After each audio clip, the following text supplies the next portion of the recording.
بسم الله والصلاة والسلام على رسول الله. زي ما توقعنا قلنا لكم الأهلي هيفوز. فاز على زد. فاز على زد. طاهر محمد طاهر رجل المباراة بلا منازع. بلا منازع. طاهر محمد طاهر عامل ماتش عالمي عالمي عالمي عالمي. إمام عاشور حظه سيء، اتصاب، لكن حتى قبل الإصابة مش هو إمام عاشور. امام عاشور مش هو ده المستوى اللي منتظره جمهور الاهلي من امام عاشور، لان امكانيات ومهارات وفنيات امام عاشور اعلى من كده بكتير جدا جدا جدا. طبعا في جدل تحكيمه هيثار حول ضربة الجزاء اللي ما احتسبتش لزد، اللاعب الافريقي رشيد ولا رشيدي. طبعا دوشه هتحصل على ضربة الجزاء ده. طبعا خالد الغندور والاعلام الزملكاوي كله هيطلع ينفجر انفجار الزملكاويه بعد فوز الاهلي بسبب ضربة الجزاء دي. الحكم شافها مش ضربة جزاء والفار شافها مش ضربة جزاء.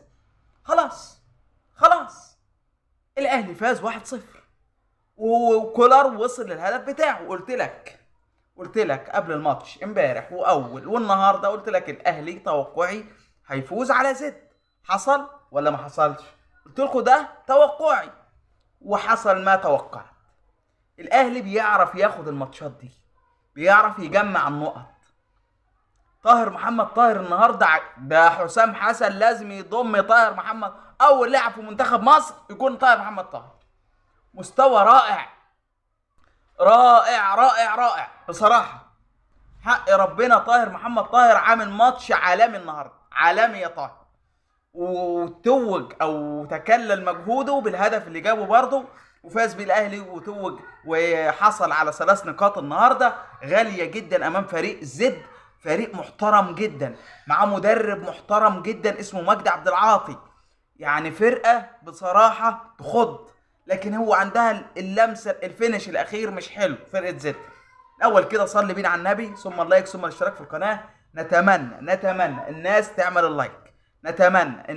اللايك، نتمنى تالت مرة الناس تعمل اللايك والاشتراك في القناة، مش هياخد منك ثانية. طبعا خالد الغندور والاعلام الزملكاوي كله وقناة الزمالك والسوشيال ميديا الزمالك كلهم حالة انفجار، حالة غليان، حالة انهيار بعد فوز الاهلي على زد. ليه؟ شايفين ان الحكم محمود ناجي جامل الاهلي. هما شايفين كده. يقول لك ولجنة الحكام اثناء الماتش ما هو شغال تم اقالة لجنة الحكام من اتحاد الكورة وتعيين لجنة حكام جديدة برئاسة ياسر عبد الرؤوف، ومعاه توفيق السيد، ومعاه مش عارف يضري، ومعاه عزب حجاج. دي لجنة الحكام الجديدة. وشال بقى لجنة الحكام القديمة بتاعت محمد فاروق وابراهيم نور الدين والكلام ده، شالوها اقالوها النهارده. طبعا ابراهيم فايق بيقدم بلاغ في محامي محمد عادل، ومحمد عادل بيرفع قضيه للنائب العام ضد ابراهيم فايق وضد احمد عبد الباسط. ودوش. احنا لسه بنقول يا هادي، لسه بنبدا الموسم، بنقول بسم الله الرحمن الرحيم.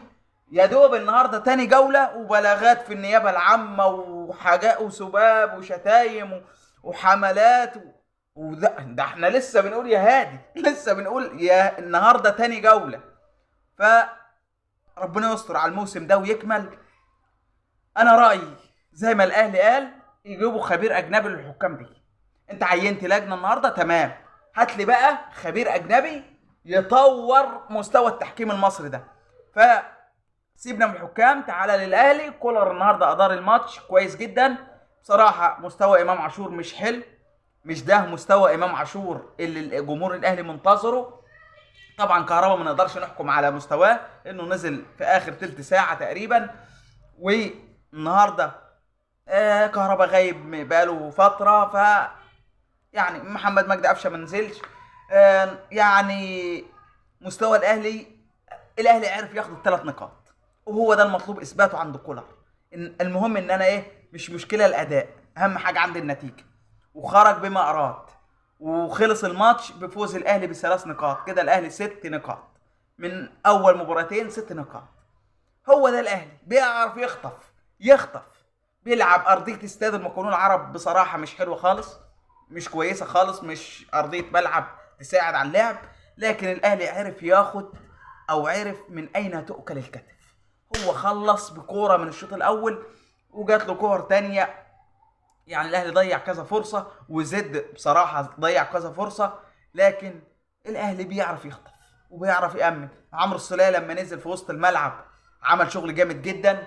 خد بالك الاهلي بيلعب بخالد عبد الفتاح واحمد نبيل كوكا بعد اصابه رامي ربيعه، وبيلعب قصاد مين؟ قصاد فرقه زد، فرقه محترمه جدا، ومعاهم مدير فني محترم جدا اسمه مجدي عبد العاطي. فبيلعب عندك ياسر ابراهيم اصيب، وعندك رامي ربيعه النهارده اصيب، بيلعب بخالد عبد الفتاح وبيلعب باحمد نبيل كوكا اللي مش مركزه اصلا. فشوف كولر، وشوف الاهلي لما ياخد 3 نقاط وهو بيلعب بدافع الدفاع. لا،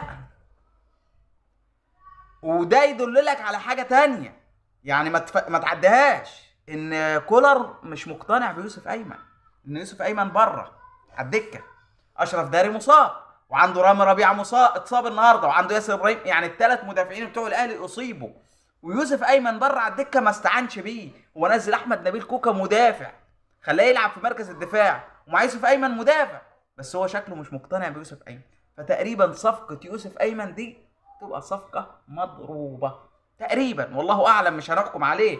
يعني لسه الراجل ما خدش فرصته، ممكن يكسر الدنيا يبقى احسن مدافع، فلسه هننتظر. لكن النهارده الاهلي بكل الظروف اللي انا قلتها لك دي، شابو انه خد ال3 نقاط، شابو. بكره بقى الزمالك وسموحه الساعه 5. دمتم في امان الله، والسلام عليكم ورحمه الله وبركاته.